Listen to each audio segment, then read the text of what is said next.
नमो भगवते तस्मै कृष्णाय अद्भुतकर्मणे रूपनाम विविधेन जगत्कीर्ति यो यतः सच्चिदानन्दरूपाय विश्वभूतपत्यादिहेतवे तापत्रय विनाशाय श्रीकृष्णाय वयं नुमः।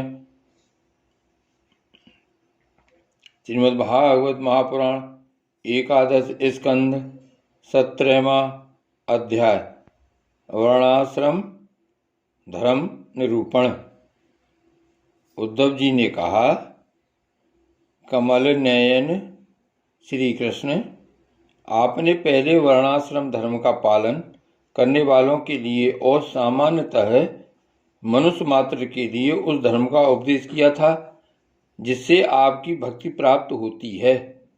अब आप कृपा करके यह बतलाइए कि मनुष्य किस प्रकार से अपने धर्म का अनुष्ठान करे जिससे आपके चरणों में उसे भक्ति प्राप्त हो जाए। प्रभु महाबाहु माधव, पहले आपने हंस रूप से अवतार ग्रहण करके ब्रह्मा जी को अपने परम धर्म का उपदेश किया था।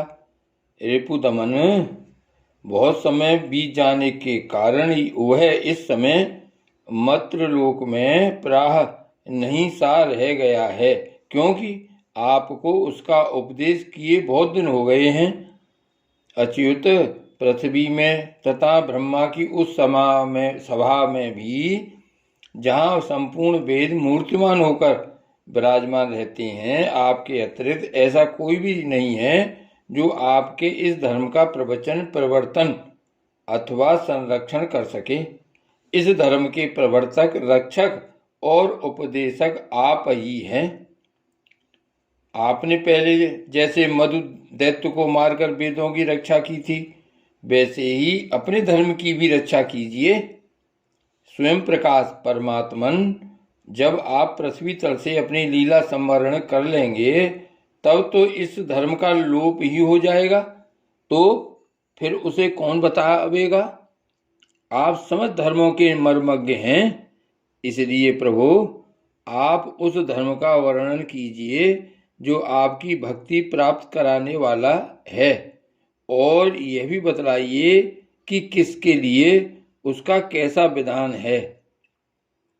श्री सुखदेव जी कहते हैं, परीक्षित, जब इस प्रकार भक्त शिरोमणि उद्धव जी ने प्रश्न किया तब भगवान श्री कृष्ण ने अत्यंत प्रसन्न होकर प्राणियों के लिए उन्हें सनातन धर्मों का उपदेश किया।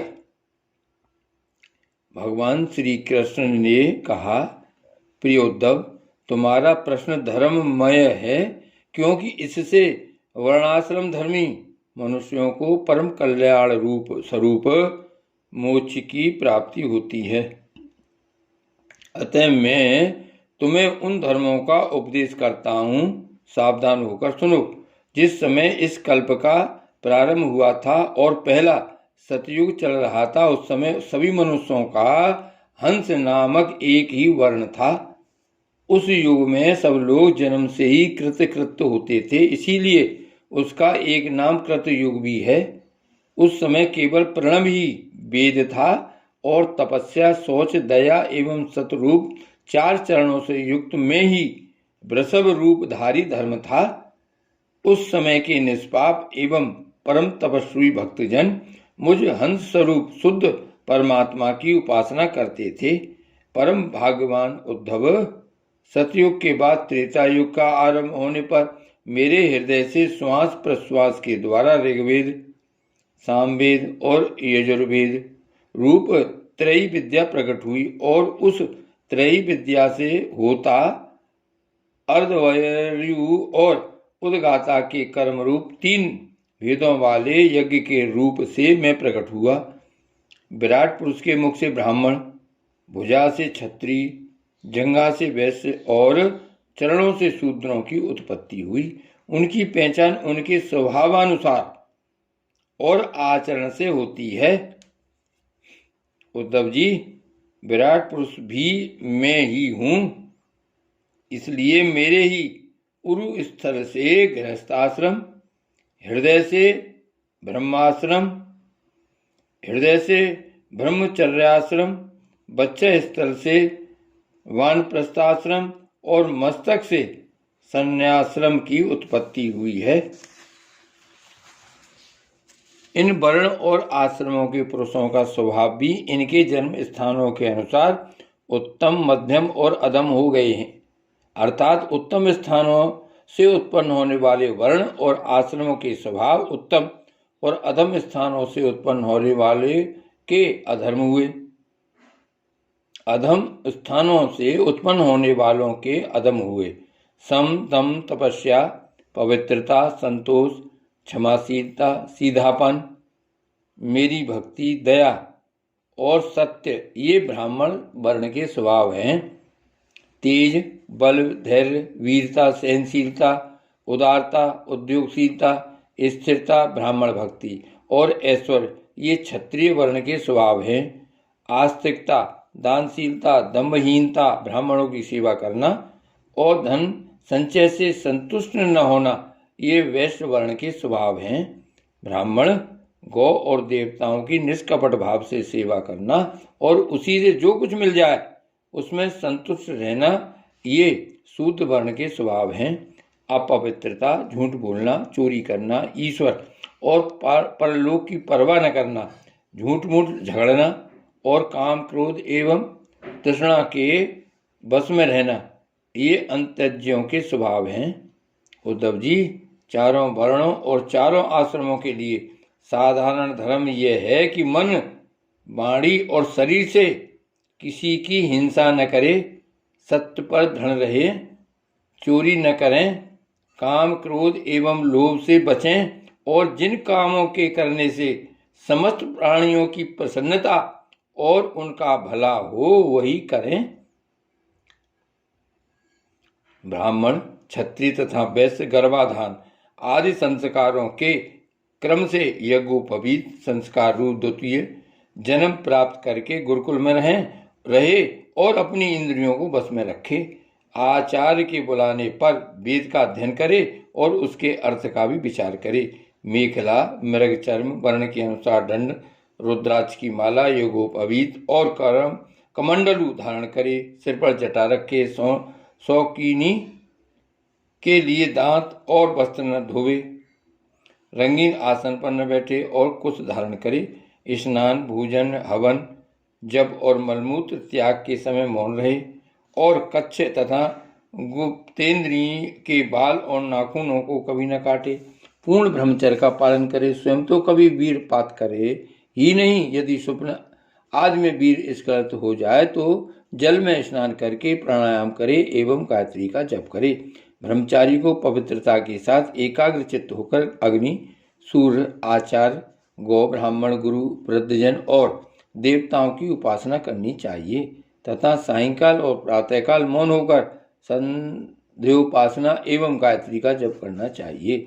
आचार्य को मेरा ही स्वरूप समझे, कभी उनका तिरस्कार न करे, उन्हें साधारण मनुष्य समझकर दूरदृष्टि न करे, क्योंकि गुरु सर्वदेव में होता है। सायंकाल और प्रातःकाल दोनों समय जो कुछ भिक्षा में मिले वह लाकर गुरुदेव के आगे रख दे।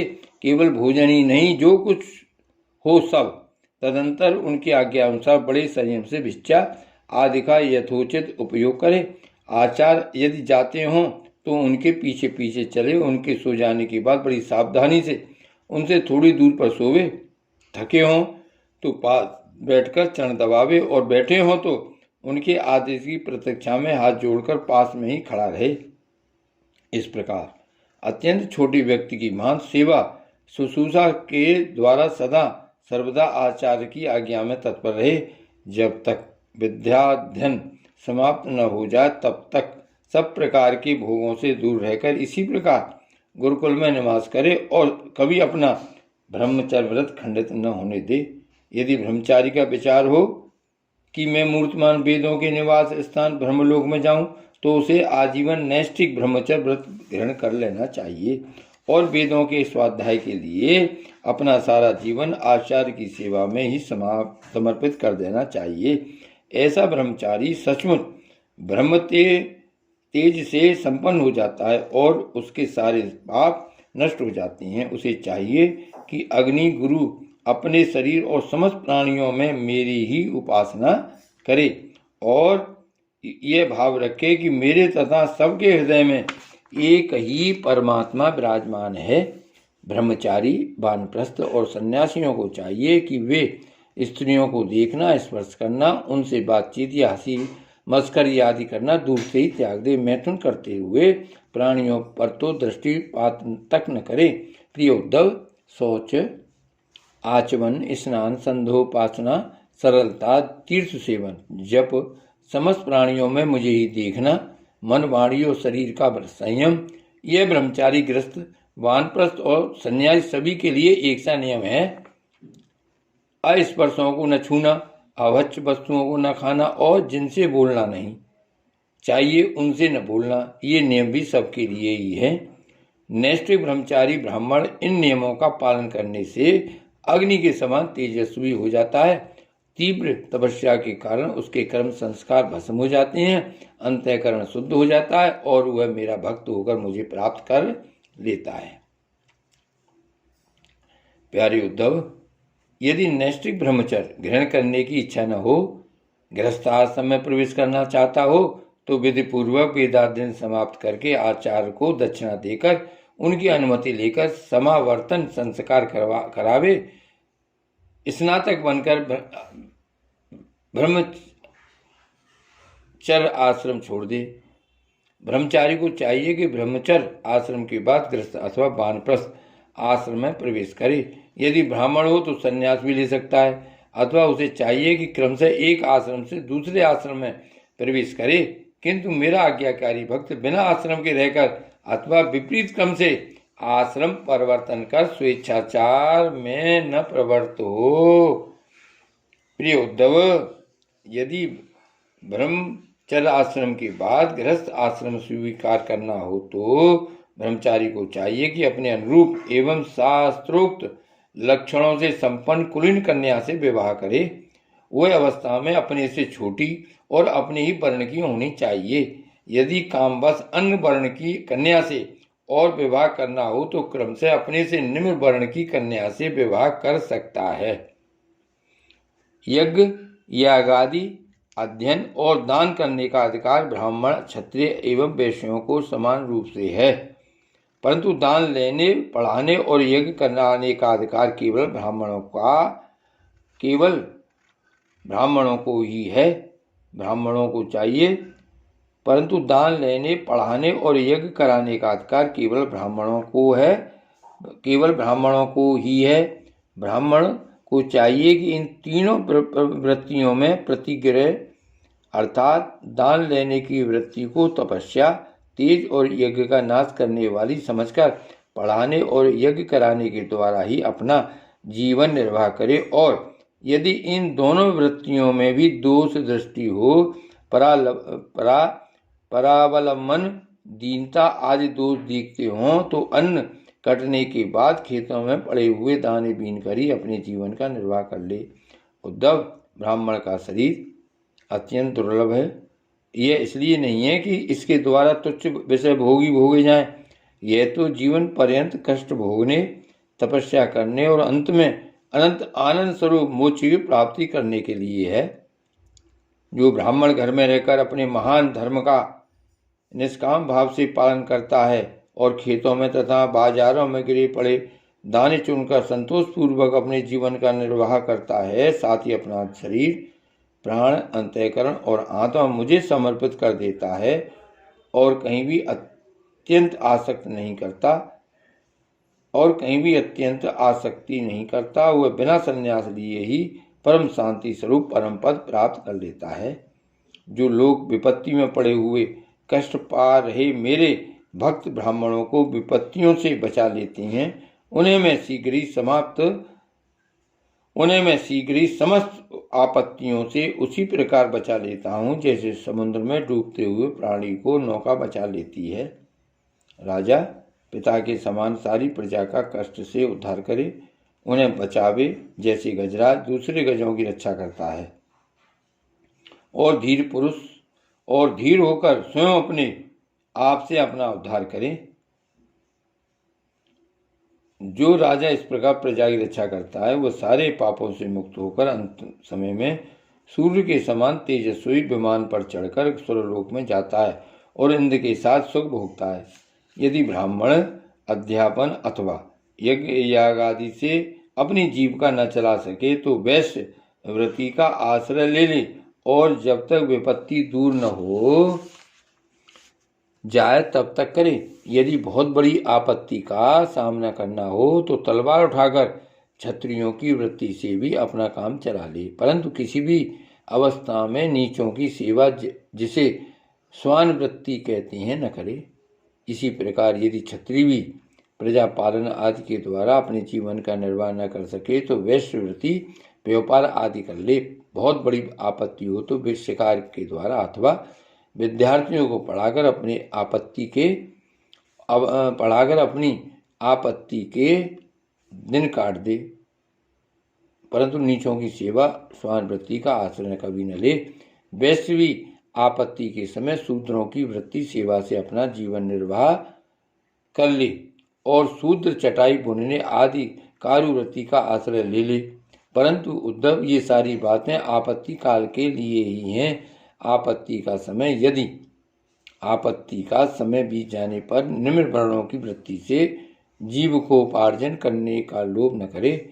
गृहस्थ पुरुष को चाहिए कि वेदाध्ययन रूप ब्रह्मयज्ञ, तर्पण रूप प्रत्ययज्ञ, हवन रूप यज्ञ, हवन रूप देवयज्ञ, काकबलि आदि भूत यज्ञ और अन्नदान रूप अतिथि यज्ञ आदि के द्वारा मेरे स्वरूपभूत ऋषि देवता पितर मनुष्य एवं अन्य समस्त प्राणियों की यथाशक्ति प्रतिदिन पूजा करता रहे। गृहस्थ पुरुष अनायास प्राप्त अथवा शास्त्रोक्त रीति से उपार्जित अपने शुद्ध धन से अपने भृत्य आश्रित प्रजाजन को किसी प्रकार का कष्ट न पहुंचाते हुए न्याय और विधि के साथ ही यज्ञ करे। प्रिय उद्धव, गृहस्थ पुरुष कुटुंब में आसक्त न हो, बड़ा कुटुंब होने पर भी भजन में प्रमाद न करे। बुद्धिमान पुरुष को यह बात भी समझ लेनी चाहिए कि जैसे इस लोक की सभी वस्तुएं नाशवान हैं, वैसे ही स्वर्ग आदि परलोक के भोग भी नाशवान ही हैं। यह जो स्त्री पुत्र भाई बंधु और गुरुजनों का मिलना जुलना है, यह वैसा ही है जैसे किसी प्याऊ पर कुछ बटोही इकट्ठे हो गए हों। सबको अलग अलग रास्ते जाना है।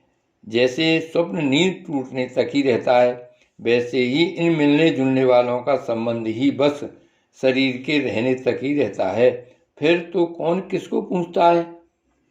गृहस्थ को चाहिए कि इस प्रकार विचार करके घर गृहस्थी में फंसे नहीं, उसमें इस प्रकार अनासक्त भाव से रहे मानो कोई अतिथि निवास कर रहा हो। जो शरीर आदि में अहंकार और घर आदि में ममता नहीं रखता, जो शरीर आदि में अहंकार और घर आदि में ममता नहीं करता, उसे घर गृहस्थी के फंदे बांध नहीं सकते। भक्तिमान पुरुष गृहस्थोचित शास्त्रोक्त कर्मों के द्वारा मेरी आराधना करता हुआ घर में ही रहे, अथवा यदि पुत्रवान हो तो वानप्रस्थ आश्रम में चला जाए या संन्यास आश्रम स्वीकार कर ले। प्रिय उद्धव, जो लोग इस प्रकार का गृहस्थ जीवन न बिताकर घर गृहस्थी में ही आसक्त हो जाते हैं, स्त्री पुत्र और धन की कामनाओं में फंसकर हाय हाय करते रहते हैं, मूर्तावश स्त्री लंपट और कृपण होकर मेरे के फेर में पड़ जाते हैं। वे बंध जाते हैं। वे सोचते रहते हैं, हाय हाय मेरे माँ बाप बूढ़े हो गए, पत्नी के बाल बच्चे अभी छोटे छोटे हैं, मेरे न रहने पर ये दीन अनाथ और दुखी हो जाएंगे, फिर इनका जीवन कैसे रहेगा। इस प्रकार घर गृहस्थी की वासना से जिसका चित्त विक्षिप्त हो रहा है, वह मूढ़ बुद्धि पुरुष विषय भोगों से कभी तृप्त नहीं होता, उन्हीं में उलझकर अपना जीवन खो बैठता है और मरकर घोर तमोमय नरक में जाता है। श्री गोवर्धननाथ की जय। श्री वल्लभाधीश की जय।